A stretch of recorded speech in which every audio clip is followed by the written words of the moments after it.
праздником вас! С днем Великой Победы! Hurra! Kali ini adalah Pak Agus Surahman. Beliau adalah salah satu dosen pascasarjana di salah satu perguruan tinggi swasta untuk membahas perihal kenapa masyarakat Indonesia cenderung tanda kutip jatuh cinta kepada Rusia dibanding Ukraina. Itu tema pembahasan kita kali ini. Ya, Pak Agus Surahman.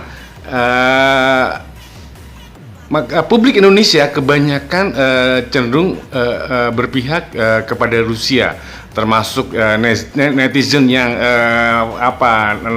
pengguna medsos itu lebih cenderung berpihak kepada Rusia. Pendapat Bapak bagaimana, Pak? Begini ya, kalau saya lihat Indonesia ini pertama-tama punya latar belakang sejarah ya kan, bahwa ketika zaman Bung Karno itu kan kita sebenarnya dengan Uni Soviet, dan dulu kan Uni Soviet itu, atau dengan Rusia juga bersahabat ya, dengan Amerika juga bersahabat karena ada ganjelan. Bung Karno kan mengatakan go to hell with your aid, ya kan, bersetan dengan semua bantuanmu, karena bantuan itu terlalu mengekang karena bunganya itu interestnya itu bagaimana mereka mengendalikan kehidupan politik, ekonomi, sosial, budaya di Indonesia, dan itu Bung Karno tolak ya. Sehingga terjadilah kemudian di dalam negeri ada suatu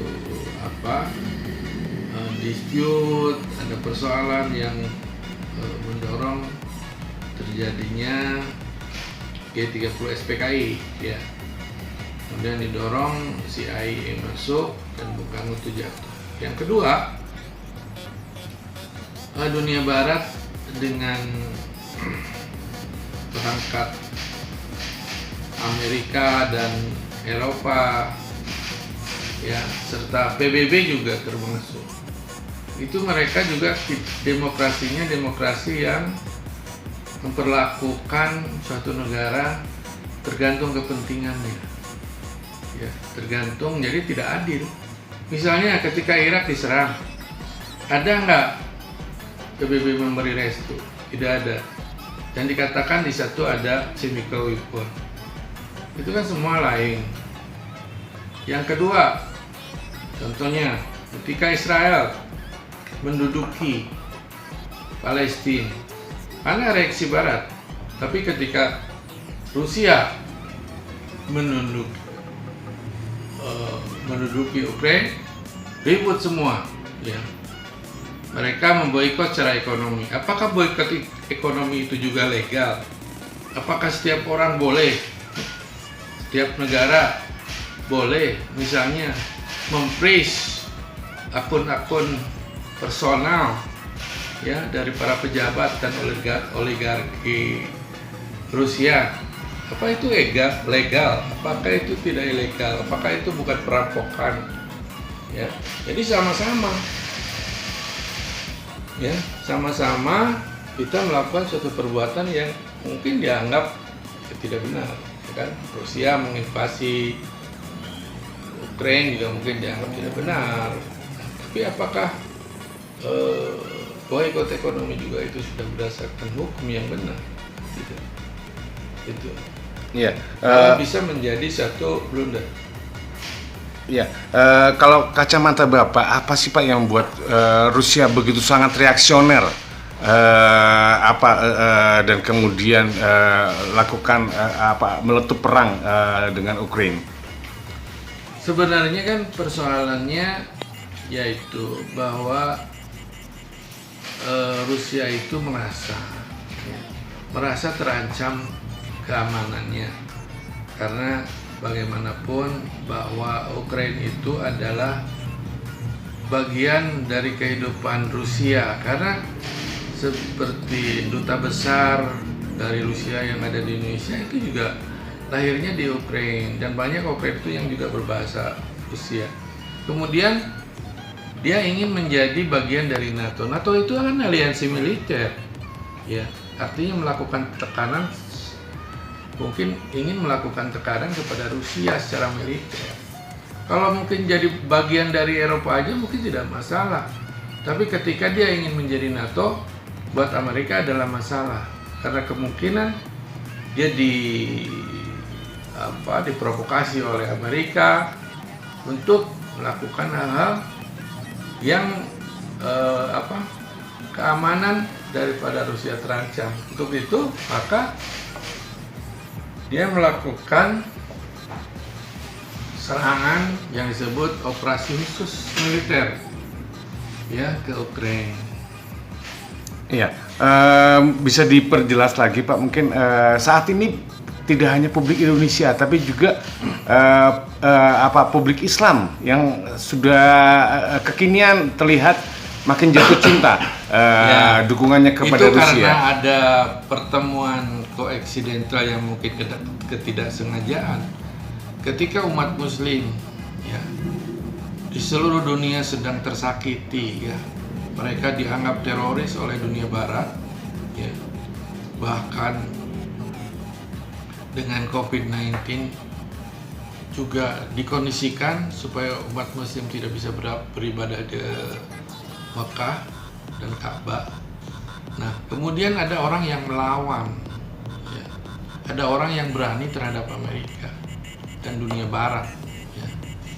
Maka mungkin ada persatuan kehendak, ada satu kesatuan nasib, ya, yang mungkin bisa umat Islam menggantungkan kepada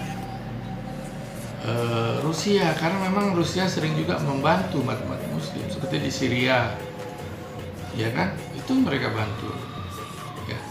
Dan kebetulan ada chase-nya di sana, ya, yang 99% mungkin warga negaranya adalah umat Muslim.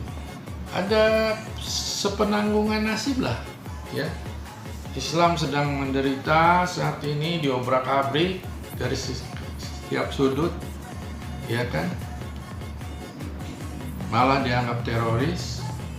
Nah, kemudian Rusia banyak membantu, ya kan, seperti di Syria dan lain sebagainya. Nah, ini mungkin ada relevansinya, sehingga karena ingat, Rusia itu bukan komunis, Rusia itu negara liberalis, ya. Pak Agus, PBB terkesan berat sebelah menengahi konflik Ukraina dengan Rusia. Pendapat Bapak gimana, Pak? Ya betul. Selama ini kalau kita amati kan PBB itu selalu berpihak kepada Barat, ya, kepentingan Amerika. Ketika Israel tadi saya katakan membantai orang Palestina, ketika Amerika menghantam Irak tanpa persetujuan PBB dengan mengatakan bahwa ada senjata chemical weapon di Irak yang digunakan oleh Saddam Hussein, tapi ternyata tidak benar, ya kan? Itu mereka diam-diam saja, mereka tidak langsung memboikot ekonomi Israel, memboikot ekonomi Amerika. PBB menyatakan penjahat perang, tidak, ya. Cuman ketika Rusia, ya kan, menyerang Ukraina, sudah langsung beberapa hari, berapa minggu kemudian bahwa Rusia merupakan penjahat perang, harus diboikot ekonominya, harus diboikot semua hal, sampai kepada persoalan-persoalan olahraga dan lain sebagainya. Keluarga Putin diboikot ekonominya dan lain sebagainya. Nah, yang itu yang membuat dunia melek, masyarakat dunia itu melek. Oh, kok seperti ini, gitu kan? Oh, tidak ada, sudah tidak adil. Globalisasi ekonomi ujung-ujungnya dijadikan senjata, ya, seperti SWIFT, ya, sistem perbankan nasional. Rusia itu dibantai, tidak boleh ikut lagi di sana.